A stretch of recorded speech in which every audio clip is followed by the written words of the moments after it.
गांव में शिवरात्रि का मेला लगा था। अरे तुम सबको याद है ना, हमारे परिवार में बच्चे के लिए मन्नत मांगनी हो तो सबसे ऊंची चोटी पर स्थित पवित्र शिव मंदिर में जाने की परंपरा है। माँ जी, मैंने तो पिछले दोनों सावन के पहले सोमवार को चोटी वाले शिवलिंग पर जलाभिषेक किया है, तभी तो माँ बनी हूँ। हाँ देख, पिछली बार शिवरात्रि पर यमुना ने जलाभिषेक किया, अब वो भी पेट से है। माँ जी, मेरे महादेव सबकी गोद भरते हैं। सब घर आ जाते हैं। अगली सुबह मुझे तो महादेव ने 3 साल में 3 बेटे दिए, पर तुम तीनों एक कुल दीपक न ला पाए। एक कुल दीपक तुम लोग ले आते तो चिंता कम हो जाती। सरस्वती को भी लल्ली ही हुई है। माँ जी, इस बार मुझे लल्ला ही होगा। अरे रहने दे यमुना, शिवरात्रि पर जलाभिषेक के साथ शिव के 108 पाठ किए बिना पानी भी न पीती। महादेव मुझे भी लल्ला देंगे। क्यों नहीं गंगा, तुझे शर्म ना आवे? सबसे बड़ी है तू। तेरी शादी को 8 साल हो गए, पर तू एक चिड़िया भी पैदा न कर पाई। अम्मा, दवाइयाँ ले रही हूँ, जल्दी ही आप दादी बन जाएंगी। अरे अधर्मी, अब महादेव की शरण में जा, इस शिवरात्रि तेरी गोद भी भर जावेगी। सच कहती है माँ जी, अब मैं भी इस बार शिवरात्रि की चोटी वाले मंदिर पर जाऊंगी। पर दीदी, इस बार तो सरकारी घोषणा है कि वहाँ जाने में खतरा है। गंगा दीदी पहले ही सासू माँ की बात मान लेती। 8 साल हो गए, अब जाने का ढोंग कर रही हैं। अम्मा जी, पहाड़ पर जाना खतरे से खाली नहीं होता, इसलिए ना जाती। सबसे बड़ी होने के बाद भी बांझ है, फिर भी तुझे अपनी जान की लगी है। अरे अम्मा जी, न जाने बड़ी भाभी कौन से कुकर्म करके आई हैं पिछले जन्म में, इसीलिए भोग रही हैं। गंगा अपने पति सुदेश से, सुनिए जी, मेरी रिपोर्ट ले लीजिएगा, आज मैं मंदिर जा रही हूँ, देर हो जाएगी, डॉक्टर ने बुलाया है। गंगा जल्दी जल्दी सुबह उठकर पहाड़ की तरफ जाने लगती है। तेज बारिश हो रही थी। गांव की चची, क्यों री गंगा, कहाँ जा रही है? शिवरात्रि पर इतनी बारिश, मानो भोले बाबा ने गंगा को जदा से खोल दिया हो। अरे चची, अम्मा की बात ना मानकर बड़ी गलती की मैंने। देखो ना, मेरी दोनों देवरानियों को बच्चे हो गए, पर मैं अभी तक लल्ला का इंतजार कर रही हूँ। अरे क्या तू पहाड़ वाले मंदिर जा रही है? और वहाँ मत जाना, सुना है तूफान आने वाला है। चची जो भी हो, आज शिवरात्रि है, शिवलिंग का अभिषेक किए बिना मैं वापस ना आऊंगी, वरना अम्मा को लगेगा मेरी भक्ति नकली है। पहाड़ पर चढ़ते समय अचानक बादल फट जाता है। गंगा पानी के तेज बहाव के साथ बह जाती है। भोलेनाथ, मैं भी गंगा हूँ, अपने शरीर को तुम्हारी गंगा की धार के साथ छोड़ देती हूँ। जहाँ तुम्हारी गंगा इस गंगा को ले जाएगी, वही मेरा ठिकाना होगा। सर पर चोट लगने के कारण गंगा की याददाश्त चली जाती है। पहाड़ पर बादल फटने की खबर जब शकुंतला के घर पहुंचती है। देखो बाबा ने क्या कर दिया, आज ये गंगा प्रभु के चरणों में गई और उन्होंने उसे अपने चरणों में ले लिया। हाय राम, न जाने गंगा दीदी का क्या हुआ होगा। ये क्या हो गया माँ? ये देखो, गंगा की रिपोर्ट आ गई है। वो गर्भवती थी, उसे तो ये खुद भी नहीं पता था। भैया, दीदी सबके ताने सुनकर टूट गई। मुझे विश्वास है गंगा जीजी के गर्भ से ही इस घर का कुल दीपक जन्म लेगा। रहने दे यमुना, सावन का महीना है, प्रभु ने उसकी रक्षा के बदले उसे बहा दिया। मतलब साफ है, गंगा बड़ी पापन थी। माँ जी, आप चिंता न करिएगा, इस घर का कुल दीपक तो मेरी कोख से जन्म लेगा। नदी के पानी के साथ बहती हुई गंगा हरिद्वार पहुंच जाती है। उसका सिर चट्टानों से टकराने की वजह से वो अपनी याददाश्त खो बैठती है, जहाँ उसे एक साधु मिलता है। तुम कौन हो बेटा? लगता है तुम्हारी याददाश्त खो गई है। तुम्हें चिंता करने की कोई जरूरत नहीं, पास में ही मेरा अनाथ आश्रम है। भोले बाबा की पूजा में लग जाओ, बाबा तुम्हारा उद्धार करेंगे।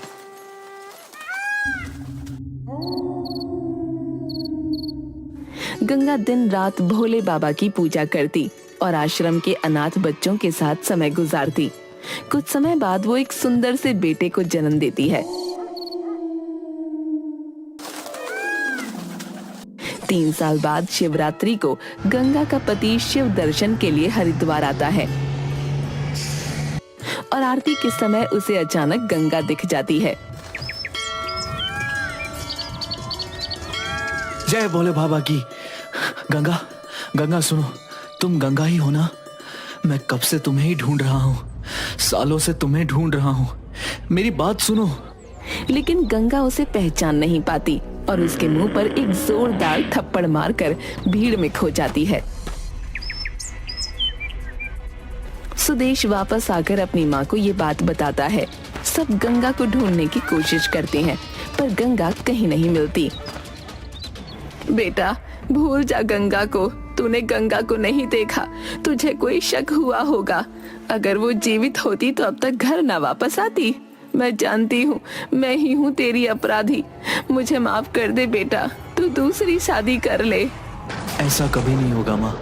मैं बिना शादी करे ही गंगा को इतने खराब मौसम में पहाड़ पर भेजने का पश्चाताप करते हुए अपनी जिंदगी गुजार दूंगा। धीरे धीरे 7 साल गुजर जाते हैं और शिवरात्रि फिर आती है। ओम नमः शिवाय, ओम नमः शिवाय। माँ, तुम हर समय अपने चेहरे को ढककर क्यों रखती हो? न जाने क्यों बेटा, मुझे भोले बाबा के सिवाय कुछ देखने का मन नहीं करता, इसलिए हमेशा अपना चेहरा घूंघट से ढककर रखती हूँ। भोले बाबा की पूजा क्यों करती हो? उन्होंने तो हमें सबसे अलग कर दिया। ऐसा नहीं कहते बेटा, भगवान जो करता है उसके पीछे बड़ी लीला छुपी होती है। भोले बाबा तो बहुत भोले हैं, वो जो करेंगे अच्छा ही करेंगे। इसका मतलब है भोले बाबा की पूजा मैं भी कर सकता हूँ। मैं भोले बाबा से जो मांगूंगा क्या वो मुझे दे देंगे? हाँ हाँ, क्यों नहीं। सच्चे मन से जो मांगता है भोले बाबा उसे सब कुछ दे देते हैं। गंगा का बेटा भी गंगा के साथ रोज भोले बाबा की आराधना करने लगता है। दूसरी तरफ शकुंतला के घर सिर्फ लड़कियों का ही जन्म होता है। हे महादेव, हमसे क्या भूल हो गई जो तूने घर में बस कन्याएं ही दी, कुलदीपक नहीं भेजा। हमारे बाद हमारा नाम लेने वाला कौन होगा? माँ जी, मुझे तो डॉक्टर बता चुका है कि अब बालक ना होगा। सरस्वती जी का टेस्ट भी सही ना है। अब कुलदीपक को भूल जाओ। मेरे महादेव बड़े दयालु हैं। मुझे विश्वास है मेरे घर कुलदीपक जरूर आएगा। इस बार शिवरात्रि में पैदल हरिद्वार चलते हैं। महादेव हमारी कठिन भक्ति देखकर जरूर प्रसन्न होंगे। माँ जी, भोले बाबा ने कुलदीपक आने का रास्ता ही बंद कर दिया है। आप क्यों ऐसी आशा रख रही हैं? वैसे भी माँ, यहाँ से हरिद्वार का रास्ता बड़ा ही खतरनाक और घुमावदार है। फिर हरिद्वार के लिए डायरेक्ट ट्रेन जाती है। सब गंगा को सताने का नतीजा है। बहू गंगा को जबरदस्ती भेजने का पाप धोने तो मुझे पैदल ही जाना होगा। तुम सब ट्रेन से आ जाना। वो ऐसा ही करते हैं।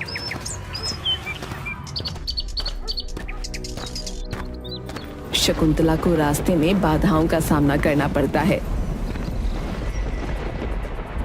उसके पैर दर्द से उठ नहीं रहे थे। तभी वहां एक बच्चा आया। आप कौन हो माँ? आपको क्या चाहिए? बेटा, जरा पानी तो पिला दे। मुझे बस सामने दिख रहे शिव मंदिर तक जाना है। क्या तू मुझे ले चलेगा? बच्चा उसे पानी पिलाता है और सहारा देकर मंदिर तक ले आता है। जैसे ही वो शिखर पर पहुंचे, मूसलाधार बारिश शुरू हो गई। पहाड़ों पर जब बारिश आती है तो बहुत खतरा होता है माँ जी। कई बार बादल भी फट जाते हैं। आप मंदिर के अंदर चली जाइए। लेकिन मैं तो हिल भी नहीं सकती बेटा, भला अंदर कैसे जाऊं मैं? बच्चा शकुंतला को सहारा देते हुए अंदर ले आया। शकुंतला भगवान शिव से प्रार्थना करने लगी। भोले बाबा, अब और परीक्षा ना लो, मुझे मेरी बहू लौटा दो। बिना गंगा की और नहीं जी सकती। मेरी आत्मा मुझे धिक्कारती है। ओम नमः शिवाय, ओम नमः शिवाय, ओम नमः शिवाय। बारिश रुक गई और आकाश में एक सुंदर इंद्रधनुष दिखाई दिया। तभी एक आवाज आई। दीपक, तू यहाँ बैठकर मंत्र पढ़ रहा है? कब से तुझे ढूंढ रही हूँ। चल बाबा का अभिषेक कर, बेटा आज शिवरात्रि है, तेरे बिना मेरी पूजा कहाँ पूरी होती है। गंगा, ये तो मेरी गंगा की आवाज है। मेरी गंगा तू यहाँ, मैं तेरी सास, मुझे माफ कर दे बहू, मुझे माफ कर दे। गंगा का ढका हुआ चेहरा देखकर उसे पहचान नहीं पाती। गंगा दीपक का हाथ पकड़कर शिवरात्रि का अभिषेक करने चली जाती है। दीपक, तू हर अजनबी के साथ इस तरह बातें मत किया कर। तुझे पता है ना, लोग बच्चों को पकड़कर ले जाते हैं। तुझे कोई ले गया तो मैं तुझे कहाँ ढूंढूंगी रे। लेकिन माँ, वो दादी तो बहुत अच्छी थी, वो तो मुझे प्यार कर रही थी। चुप कर, आज के बाद मैं तुझे देखूंगा ना किसी के साथ बात करते हुए तो छोड़कर चली जाऊंगी। दूसरी तरफ शकुंतला दीपक के लिए अपने मन में लगाव महसूस कर रही थी। न जाने इस औरत और इसके बेटे से अजीब सा मोह क्यों लग रहा है। लगता है जैसे मेरे ही कोई अपने हैं। उन दोनों के बारे में सोचती हुई शकुंतला जैसे ही खड़े होने की कोशिश करती है, उसका पैर फिसल जाता है। वो लुढ़कती हुई गंगा और दीपक के पास पहुंच जाती है। गंगा उसे गिरते हुए देखकर तुरंत सहारा देती है। गंगा का घूंघट उसके चेहरे से हट जाता है। अरे गंगा, मैं जानती थी तू मेरी गंगा ही है। मुझे पहचान, देख मैं तेरी अम्मा जी हूँ। मुझे माफ कर दे बेटा, मुझे अपनी गलती का पता चल गया। गंगा को कुछ भी याद नहीं आता। अचानक मंदिर के घंटे जोर जोर से बजने लगते हैं। अभिषेक के पानी से गंगा का पैर फिसलने लगता है। गंगा का सर जोर से शिवलिंग से टकराता है। गंगा अपने आप को बचाने के लिए शिवलिंग को पकड़ लेती है। अचानक उसे सब कुछ याद आ जाता है। माँ, आप आ गई माँ। देखो दीपक, देख तेरी दादी तुझे लेने आ गई। मुझे सब कुछ याद आ रहा है, सब याद आ रहा है। मैं जानती थी मेरे महादेव मेरी पूजा को जरूर स्वीकार करेंगे, मेरी गलतियों को जरूर माफ कर देंगे। बेटी गंगा, अब तो मुझे माफ कर दे। आ मेरे गले लग जा, मुझे माफ कर दे। माँ, कैसी हो आप माँ? ये लो संभालो अपना कुल दीपक। शिवरात्रि में ही भोले बाबा ने मुझे अपनी शरण में लिया था और शिवरात्रि में ही मुझे अपने घर वापस भेज रहे हैं। तभी यमुना और सरस्वती भी पहुंच जाती हैं। गंगा दीदी, हमें क्षमा करो, हम सब स्वार्थ में अंधे हो गए थे। अब घर चलो, अपने कुल दीपक का इंतजार सब कर रहे हैं। हाँ बहनों, चलो घर चलें। शिवरात्रि पर भोले बाबा ने हमारी भक्ति का फल हमें दे दिया। हमारे घर का कुल दीपक आ गया। तो आप मेरी दादी हो, मैं आ गया हूँ ना। अब चिंता मत करो, मैं आपको सहारा दूंगा। मेरा हाथ पकड़ो और चलो। बच्चे की बात सुनकर सब हंसने लगते हैं। उस दिन से गंगा, यमुना और सरस्वती भगवान शिव के प्रति और भी अधिक समर्पित हो जाती हैं। तीनों बहुएं घर के कुल दीपक को गंगा के साथ वापस घर ले आती हैं।